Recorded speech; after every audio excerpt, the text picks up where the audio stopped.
Warahmatullahi wabarakatuh. Welcome back to my channel. Selamat datang di Abil Maiwa Channel. Jadi kita kembali lagi teman-teman ya, masuk dalam segmen podcast ya untuk P3K Guru tahun 2023, yang mana yang akan kita bahas ya secara santai pada sore hari ini itu terkait dengan pelamar prioritas 1 ya, yang mengalami pembatalan langsung terkait dengan penempatan.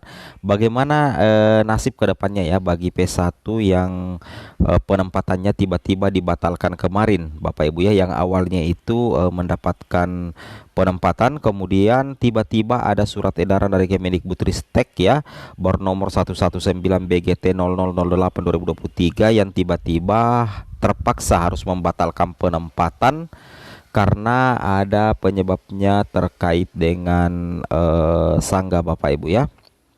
Nah, terkait dengan hal tersebut tentunya kita perlu untuk mengetahui secara mendetail apa sih sebenarnya yang menjadi penyebab hal itu bisa terjadi ya, sehingga pelamar yang P1 yang sempat mendapatkan penempatan itu tiba-tiba dibatalkan penempatannya, dan jumlahnya itu tidak main-main ya, ada sekitar 3043 meskipun ada sebagian yang kini mendapatkan penempatan juga ya. Jadi itu sudah pernah dibahas oleh Kemendikbudristek karena yang dibatalkan penempatan itu terjadi dengan perengkingan kembali ya, ada perengkingan nilai Bapak Ibu ya, sehingga ternyata ada pelamar lain yang memiliki nilai yang jauh lebih baik sehingga terjadilah pembatalan tersebut. Nah, yang jadi pertanyaan bukan persoalan apa penyebabnya, yang jadi pertanyaan adalah bagaimana nasib kedepannya bagi P1 yang mengalami pembatalan penempatan ya. Apakah kira-kira langsung ditempatkan ketika P3K Guru 2023 digelar atau ada hal lain. Nah, jadi pada video kali ini kita akan bahas tuntas di segmen podcast kita pada hari ini ya teman-teman ya. Jadi kita aktifkan kembali segmen podcast. Mudah-mudahan ramai penontonnya teman-teman ya. Amin amin ya rabbal alamin. Jadi di sini kalau kita perhatikan ya dari siaran pers ya yang dikeluarkan oleh Direktur Jenderal Guru dan Tenaga Pendidikan itu dikeluarkan pada tanggal 14 Maret teman-teman ya. Di sini dikatakan bahwa Panitia Seleksi Nasional Panselnas penerimaan aparatur sipil negara pegawai pemerintah dengan perjanjian kerja yang terdiri dari Kementerian Pendayagunaan Aparatur Negara dan Reformasi Birokrasi, Badan Kepegawaian Negara serta Kementerian Pendidikan, Kebudayaan Riset dan Teknologi telah mengumumkan ya bahwa sebanyak 250.300 ya guru lulus seleksi dan mendapatkan penempatan. Pada tahun sebelumnya terdapat lebih dari 300.000 yang telah mendapatkan penempatan. Dengan demikian sudah ada sekitar 550.000 guru honorer yang telah menjadi guru ASN. Nah di sini dikatakan di bagian atas siaran pers ini dikatakan seperti ini Bapak Ibu ya, bahwa 3043 pelamar tetap jadi prioritas 1 pada seleksi guru ASN P3K tahun 2023 dan tidak perlu dites lagi ya. Ini tentunya menjadi kabar yang sangat menggembirakan ya bagi P1 yang penempatannya itu dibatalkan teman-teman ya. Tapi kalau menurut admin pribadi dari beberapa pelamar prioritas ya, P1 itu memang tidak perlu lagi dites ya. Kenapa admin katakan tidak perlu lagi dites itu P1? Karena biar bagaimana P1 itu artinya P1 itu berarti dia sudah guru lulus PG ya. Posisinya itu sudah lulus passing grade Bapak Ibu ya, sehingga tidak wajib ya atau tidak perlu lagi untuk dites kembali ya. Itu yang wajib teman-teman pahami dan teman-teman cermati ya. Kemudian berikutnya aturan kedua bahwa P1 itu sebenarnya ada indikatornya. Apa indikator yang menjadi patokan untuk P1? Indikatornya itu adalah lulus PG. Indikatornya itu adalah lulus PG ya. Dia sudah melewati nilai ambang batas. Kenapa harus dites lagi? Jadi itulah yang menjadi salah satu kelebihan P1. Jadi fix teman-teman ya, seluruh P1 ini saya umumkan, saya katakan ya, seluruh P1 itu tidak perlu lagi dites nantinya di P3K Guru 2023. Baik itu P1 yang belum resum 2023 ya, P1 yang belum resum ataupun yang sudah resum atau bahkan yang dibatalkan penempatannya. Kenapa?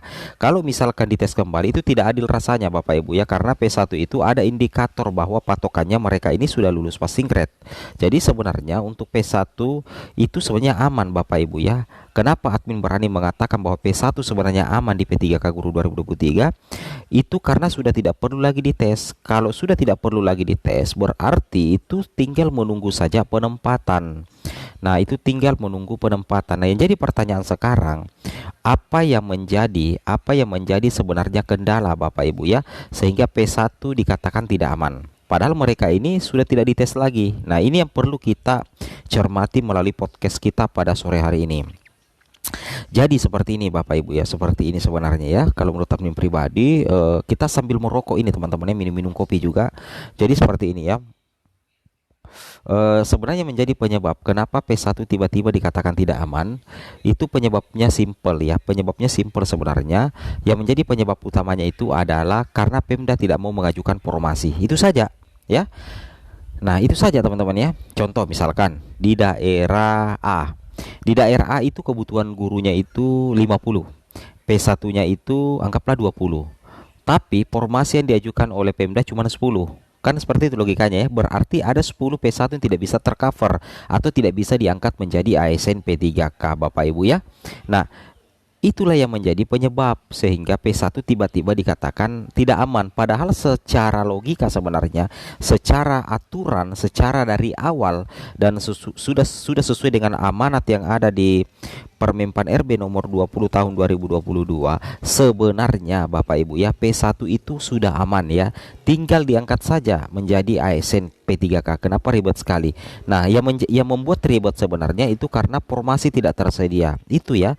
Itu formasi lebih sedikit daripada jumlah pelamar. Nah, itulah yang menyebabkan terjadinya hal-hal seperti itu. Nah, mudah-mudahan saja nanti kalau kita lihat untuk mekanisme pengangkatan tanpa tes, memang belum ada regulasi resmi dari Kemendikbud. Tapi kita coba kira-kira dulu ya, bahwasanya di jpnn.com kemarin ada postingan ya dari jpnn.com yang mengatakan bahwa kemungkinan ya Permenpan RB yang digunakan itu adalah Permenpan RB nomor 20. Nah, kalau misalkan Permenpan RB nomor 20 yang kembali dipergunakan nantinya di tahun 2023 untuk P3K Guru 2023, itu otomatis ya akan kembali memprioritaskan P1, P2, P3 pada penempatan P3K Guru tahun 2023. Kan logikanya seperti itu Bapak Ibu ya. Jadi otomatis P2 dan P3 ikutan aman dong kalau seperti itu ya, tidak perlu dites. Nah, tapi ini belum jelas ya karena belum ada informasi terbaru lagi dari Kemendikbudristek terkait regulasi P3K Guru 2023 karena memang kita masih berada dalam pemberkasan pengisian DRH untuk P3K Guru 2022. Kan logikanya seperti itu Bapak Ibu. Nah, kalau kita lihat di sini Bapak Ibu ya. Nah, kalau kita lihat di sini yang admin katakan tadi ya, Bapak Ibu bahwa P1 itu kenapa dikatakan tidak aman karena pemerintah daerah tidak mengajukan formasi semaksimal mungkin karena mungkin ada ketakutan terkait dengan anggaran gaji dan tunjangan. Padahal sebenarnya di sini di tahun 2023 Kemendikbudristek itu telah menghitung kebutuhan guru sebesar 662.919 guru P3K. Di sini dikatakan ya, kami mendorong pemerintah daerah untuk mengajukan formasi guru sebesar 100% kebutuhan. Anggaran gaji dan tunjangan melekat pada guru P3K telah menjadi bagian dari transfer daerah. Nah, jadi ada 3 paket kebijakan. Undang-Undang APBN dan Peraturan Menteri Keuangan mengatur bahwa gaji dan tunjangan melekat bagi P3K dan tidak bisa digunakan untuk hal yang lain. Jadi secara otomatis tidak ada, sebenarnya ya sudah tidak ada alasan dari Pemda untuk tidak mengajukan formasi sesuai kebutuhan. Kalau misalkan di salah satu instansi kebutuhannya 50, Pemdanya harusnya mengajukan 50 juga sehingga nantinya seluruh guru honornya itu P1, P2, P3, P4 itu bisa tercover menjadi ASN P3K. Dan kalau mengajukan formasi, lihat dulu kebutuhannya apa. Nah, jangan sampai mengajukan formasi yang tidak sesuai dengan linearitas yang dimiliki oleh guru-guru yang ada di suatu daerah. Kan logikanya seperti itu Bapak Ibu ya. Semoga acara podcast kita pada hari ini berhasil ya dan sukses. Semoga video ini bermanfaat. Komen di kolom komentar. Assalamualaikum warahmatullahi wabarakatuh.